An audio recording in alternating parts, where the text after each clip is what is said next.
پر وَلَنَبْلُوَنَّكُمْ بِشَيْءٍ مِّنَ الْخَوْفِ وَالْجُوعِ وَنَقْصٍ مِّنَ الْأَمْوَالِ وَالْأَنفُسِ وَالثَّمَرَاتِ وَبَشِّرِ الصَّابِرِينَ۔ اور دیکھو ہم تمہیں آزمائیں گے، وَلَنَبْلُوَنَّكُمْ ہم لازماً آزمائیں گے تمہیں، بِشَيْءٍ مِّنَ الْخَوْفِ خوف کی کیفیت طاری کر کے، والجوع بھوک فقر اور فاقہ، ونقص من الاموال مالی نقصان، والانفس جانی نقصان، والثمرات اور ثمرات پھلوں اور میووں کا نقصان۔ میرے نزدیک یہاں پر ثمرات کا مفہوم ایک اور بھی ہے۔ ایک تو صاف تھا کھجور کی فصل تیار ہے اور غزوہ تبوک جانے کا حکم مل گیا، کون اتارے گا؟ اور کھجور وقت پر اتری نہیں، برباد ہو جائے گی۔ یہ ہو رہا ہے نا میووں کا نقصان۔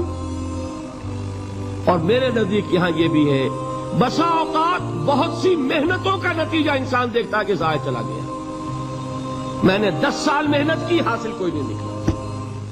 یہ ثمرات کیا ہیں؟ محنتوں کے ثمرات کا ضیاع۔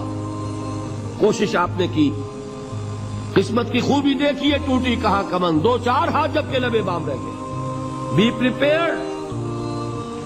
ایک شاعر کے یہ اشعار ہیں، وہ کمیونسٹ تھا، میں نام بھی نہیں لیتا، لیکن یہ کہ یہ اسی انقلابی، چونکہ ان کا بھی ایک انقلابی نظریہ ہے، انقلابی عمل میں یہ سارے مراحل آتے ہیں۔ کوئی سیٹ بیک آیا فرض کیجئے، کوئی ناکامی ہو گئی، تو اپنے ساتھیوں کو دل بدھانے کے لیے یہ فصل امیدوں کی ہمدم اس بار بھی غارت جائے گی، سب محنت صبحوں شاموں کی اب کے بھی اکارت جائے گی۔ میرے نزدیک کے ثمرات کا جو لفظ یہاں آیا ہے، وَنَقْصٍ مِّنَ الْأَمْوَالِ وَالْأَنفُسِ وَالثَّمَرَاتِ، سب محنت صبحوں شاموں کی اب کے بھی اکارت جائے گی۔ دھرتی کے کونوں کھدروں میں پھر اپنے لہو کی کھاد بھرو، پھر مٹی سینچو اشکوں سے، پھر اگلی رت کی فکر کرو، پھر اگلی رت کی فکر کرو، جب پھر ایک بار اجڑنا ہے، ایک فصل پکی تو بھر پایا، تب تک تو یہی کچھ کرنا ہے۔ ایک مقصد ہے سامنے، انقلاب برپا کرنا ہے۔ ایک کوشش ناکام ہو جائے کوئی پرواہ نہیں، نیکسٹ، پھر تیار رہو ناکامی کے لیے۔ ایسا نہ ہو جو انگریزی میں کہتے ہیں hope for the best but be prepared for the worst. ایسا نہ ہو کہ دوسری مرتبہ ناکام ہو کے بددل ہو جاؤ، تمہاری ہمتیں جواب دے جائیں، نہیں، پہلے سے تیار رہو کہ دوسری مرتبہ بھی ناکامی آئے تو آئے، لیکن جب تک کہ کامیابی حاصل نہیں ہوتی ہمیں یہ کام کیے چلے جائیں۔ دیکھیے سیرت میں آیا کہ نہیں یہ واقعہ؟ بدر میں مسلمانوں کو فتح ہوئی تو احد میں زک پہنچی کہ نہیں؟ 70 صحابہ شہید ہوئے کہ نہیں؟ اگر ان کی ہمتیں جواب دے جاتی تو گاڑی کیسے چلتی آگے؟ تو فرمایا وَلَنَبْلُوَنَّكُمْ بِشَيْءٍ مِّنَ الْخَوْفِ وَالْجُوعِ وَنَقْصٍ مِّنَ الْأَمْوَالِ وَالْأَنفُسِ وَالثَّمَرَاتِ۔ ہم تمہیں لازماً آزمائیں گے، خوف کی کیفیت سے، فقر و فاقے کی کیفیت سے، بھوک سے، جان کے نقصان سے، مال کے نقصان سے، محنتوں کے حاصل کے ضائع ہو جانے سے۔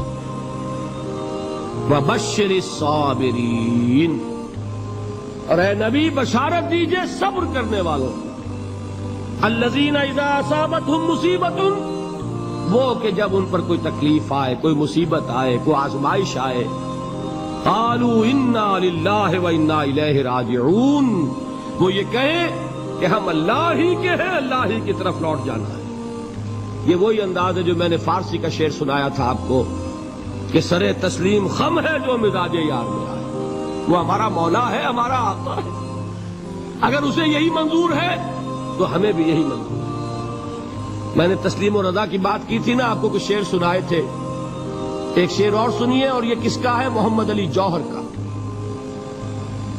ایک مرتبہ جیل گئے، ان کی ایک بیٹی جوان بیمار ہوئی، فوت ہو گئی،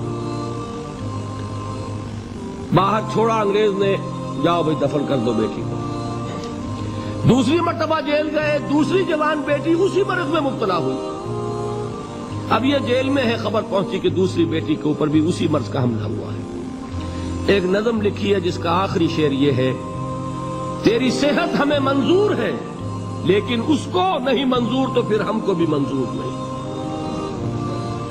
یہ ہے جب تک یہ کیفیت نہ ہو اس میدان میں آدمی ثابت قدم نہیں رہ سکتا کہ میرے رب کو اگر یہ منظور ہے تو یہی مجھے منظور ہے. اور تیری صحت ہمیں چاہیے تو ضرور لیکن ہمارے رب کو منظور نہیں تو ہمیں بھی منظور. راضی برضائے رب.